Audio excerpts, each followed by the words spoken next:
Halo, assalamualaikum, selamat pagi saudaraku. Selamat datang di channel Dunia Ikan.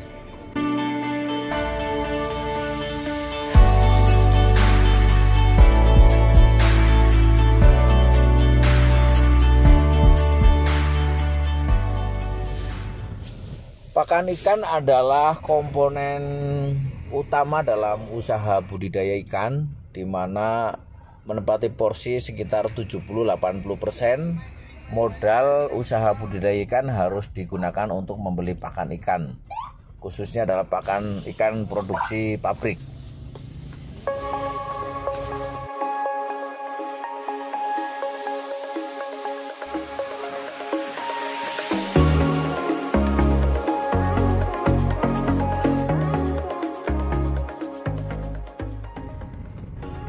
Untuk itu, konten kali ini saya ingin membahas tentang pakan ikan, yaitu yang dikeluarkan atau diproduksi oleh pabrik-pabrik pakan.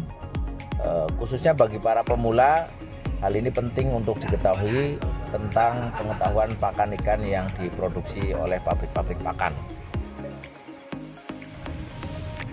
Pabrik pakan ikan secara sifatnya biasanya terbagi menjadi dua, yaitu pertama adalah pabrik pakan ikan tenggelam atau istilahnya adalah sinking feed. Yang kedua adalah pabrik pakan ikan terapung atau floating feed. Pakan ikan tenggelam atau sinking feed adalah pakan yang diproduksi oleh pabrik pakan. Sifat pakan ini adalah tenggelam jika dimasukkan ke dalam air karena tidak ada rongga di dalam pakan tersebut, dan proses pemasakannya menggunakan sistem pelletizing atau mesin pellet, di mana suhu pemasakan bahan baku pada saat diproses di dalam pabrik sekitar 90-95 derajat Celcius. Pakan ini dicetak biasanya dari diameter 2 mili, kemudian 3 mili, bahkan ada yang 5 mili. Beberapa daerah masih dominan menggunakan pakan tenggelam ini. Salah satunya adalah Waduk Cirata, Waduk Jatiluhur, kemudian Waduk Saguling, serta daerah-daerah kolam air deras seperti Bogor, Subang. Masih banyak orang menggunakan pakan tenggelam ini.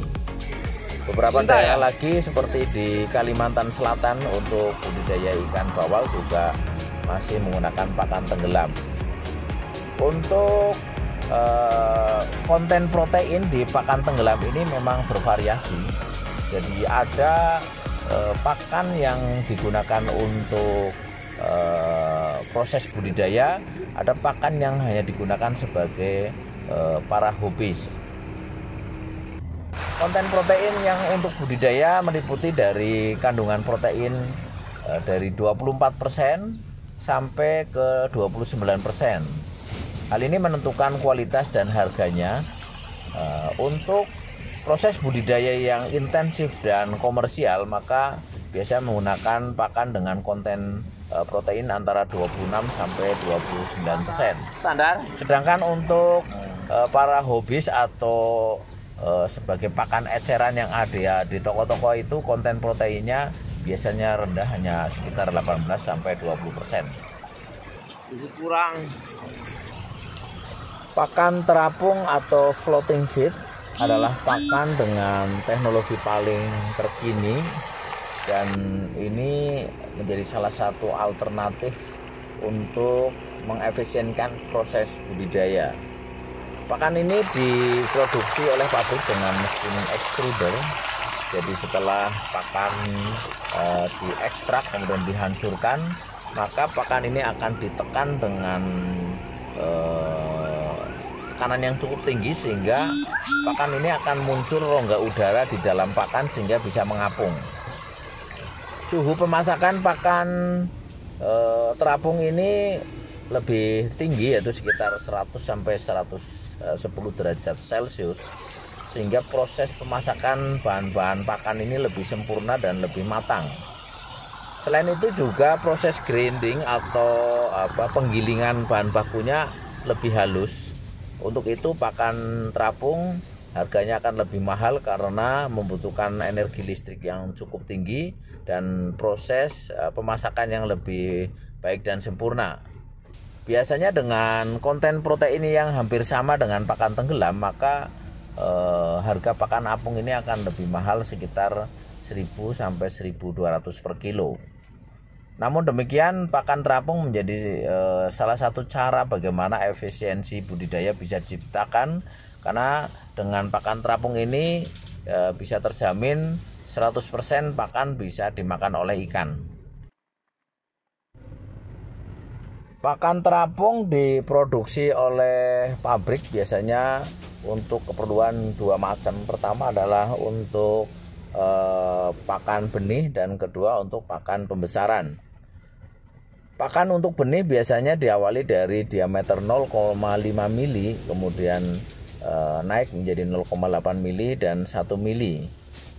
Kandungan proteinnya cukup tinggi, antara 38 sampai 40%. Hal ini dimaksudkan untuk mendukung proses kehidupan benih ikan. Packagingnya biasanya 10 kilo per sak. Kemudian untuk pakan pembesaran dimulai dari packaging 30 kilo. Diameternya adalah mulai dari 1 mili, 2 mili, naik menjadi 3 mili, dan bahkan ada yang 5 mili. Pakan-pakan ini bervariasi dari kandungan proteinnya tergantung peruntukannya. Jika untuk proses budidaya biasanya diawali dari kandungan protein 22%, kemudian 24, 26 sampai maksimal sekitar 32 sampai 34%. Sedangkan pakan-pakan apung tapi kandungan proteinnya yang cukup rendah, yaitu sekitar 15 sampai 18%, itu adalah pakan-pakan yang digunakan sebagai pakan eceran atau yang dijual di toko-toko dengan konsumennya adalah para hobis atau penggemar ikan, di mana tidak akan menghitung nilai konversi pakannya atau pertumbuhannya. Yang penting adalah ikannya makan, maka bisa menggunakan pakan dengan kandungan protein 15 sampai 18% yang tersedia di toko-toko pakan. Pakan tenggelam dan pakan terapung tentunya mempunyai keunggulan dan kelemahan masing-masing. Ikuti terus video-video di channel ini untuk bisa mendapatkan informasi lebih detail tentang pengetahuan pakan ikan. Bagaimana saudaraku? Apakah kalian sudah cukup memahami tentang pakan ikan yang beredar yang diproduksi oleh pabrik-pabrik? Tulis pendapat kalian di kolom komentar dan terus dukung channel Dunia Ikan ini dengan cara klik tombol subscribe, like, share, dan komen. Terima kasih telah menonton video di channel ini. Jangan lupa tonton video lainnya. Sampai jumpa dengan video berikutnya.